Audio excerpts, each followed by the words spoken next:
Hello everyone, welcome to Flooded Temples episode number 5.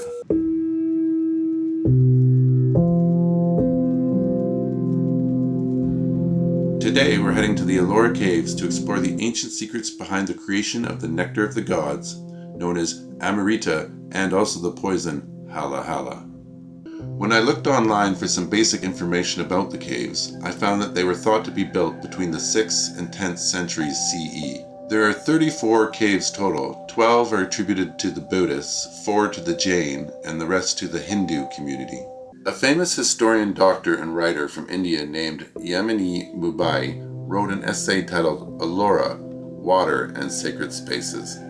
Yamini describes that some cisterns are partially underground and protected by overhanging rock, creating a substantial tank for the collecting and storing of water. The primary source of the water for the cisterns would have been rainwater and runoff circulating through the vesicular rock. The quantity of water collected appears to indicate continuous usage, indicating perhaps that their cisterns were normal and innocuous aspect of the cave's structures, but nevertheless an essential one. Sounds like flooded temples to me, folks.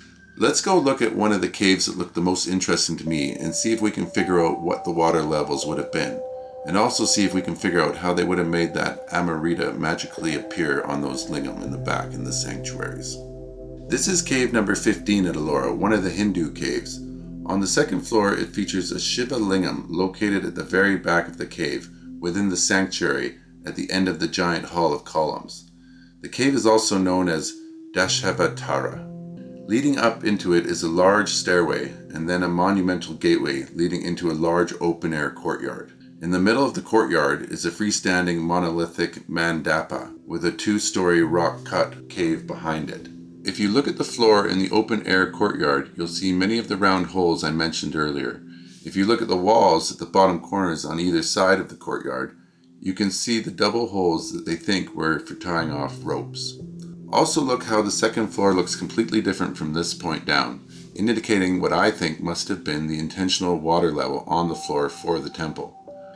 Continuing to the back of the cave towards the sanctuary, we find a giant lingam with a lily flower carved in the ceiling above it, and its yoni draining into the hole in a wall. Very cool. Now let's go back outside to the courtyard and try and piece together what the whole process would have looked like, starting with where the ancient Hindus would have attracted their lightning bolts. In Egypt, you recall it was the obelisks that served as our active lightning rods, attracting the lightning. But of course here, there's no room for those. I think it is also pretty evident that whatever was ever standing up here probably fit into one of these holes.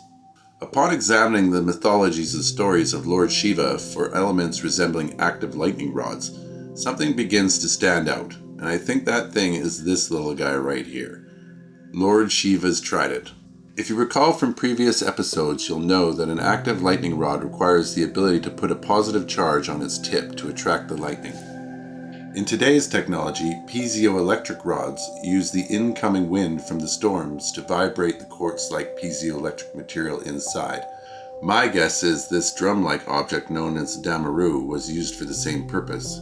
In Hindu mythology, it's believed that the beating of the damaru by Shiva created the world's very first sound, nada, and that this first sound was made in the void of nothingness. Sounds like lightning to me, folks. Imagine taking a copper trident or two, setting them up in the courtyard and using ropes to secure them. What could you do with the lightning once it struck? Well, what if you took some more copper ropes, attached them to the tridents, then fed the ropes through the holes in the columns on the second floor? We could attach them to the copper poles standing on the ground, and we could essentially bring the lightning into the second floor and start zapping the water in there. I wonder what that would do. Well, as it turns out, the water would start to get really hot. But not only that, a chemical reaction will take place, creating what's called plasma-activated water, known as PA for short. At the back of the cave, in the sanctuary where it's cooler and the lingam is, some of that plasma-activated water in the air is going to start to cool and condense on the flower on the ceiling, and begin to drip down onto the lingam, then flow into the mysterious location hidden in the cave.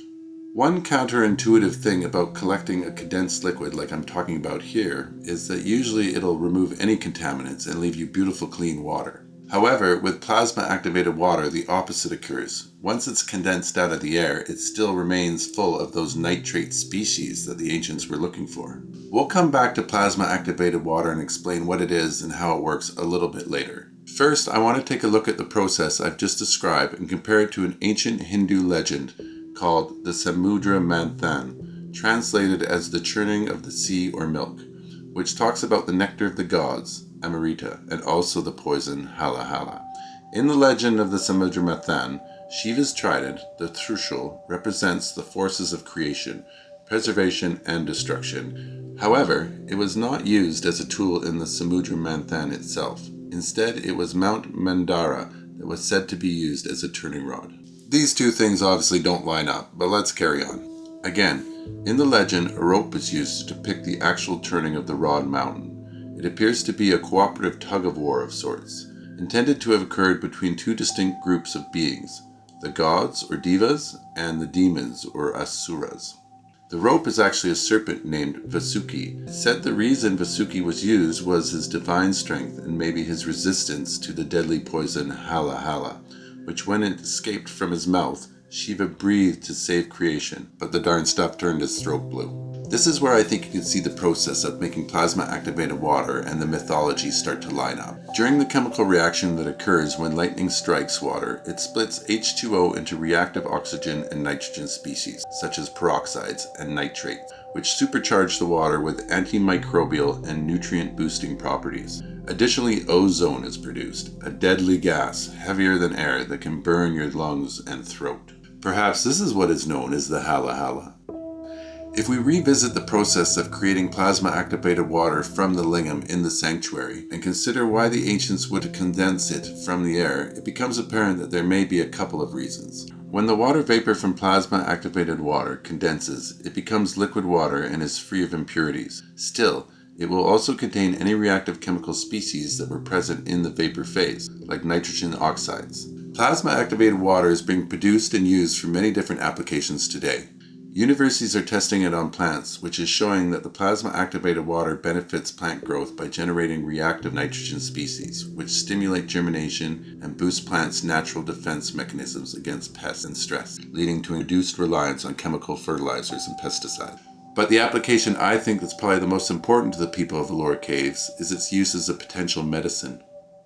In 1998, Robert F. Fergod, Louis J. Ignarro, and Farid Murad jointly won the Nobel Prize in Physiology or Medicine for their discoveries concerning nitric oxide as a signaling molecule in the cardiovascular system. Their groundbreaking work revealed how this previously underestimated gas acts as a key regulator of blood vessel relaxation and expansion. And while plasma-activated water doesn't contain nitric oxide, it does contain nitric and nitrous acid, which break down into nitrate and nitrate ions that the body can convert into nitric oxide through a multiple-step process. So, were the ancient builders of the Ellora Caves possibly creating plasma-activated water and then using it to fertilize and nourish their crops? But not only that, were they also collecting the best of it by using the lingam and then using it for their own consumption? Maybe to improve their blood pressure and their own fertility? I wonder if some of the ancient artifacts found worldwide, which may be alluding to full bellies and full blood vessels, are all pointing to the same thing: the fertility provided by plasma-activated water. Anyways, guys, that's my take on it. And as always, if you have any comments, leave them with those of the robots below. If you think the possibility of a free medicine being made available to all, which may have also inspired some of the world's most advanced architecture, is a pretty cool idea, then I encourage you to share this video and ask your followers what they think. That's it for this episode of Flooded Temples, guys. In the next episode, we're going to go to Japan and explore some of the Shinto temples to see if we can figure out what they're up to there. Thanks a lot for watching, folks. All the best.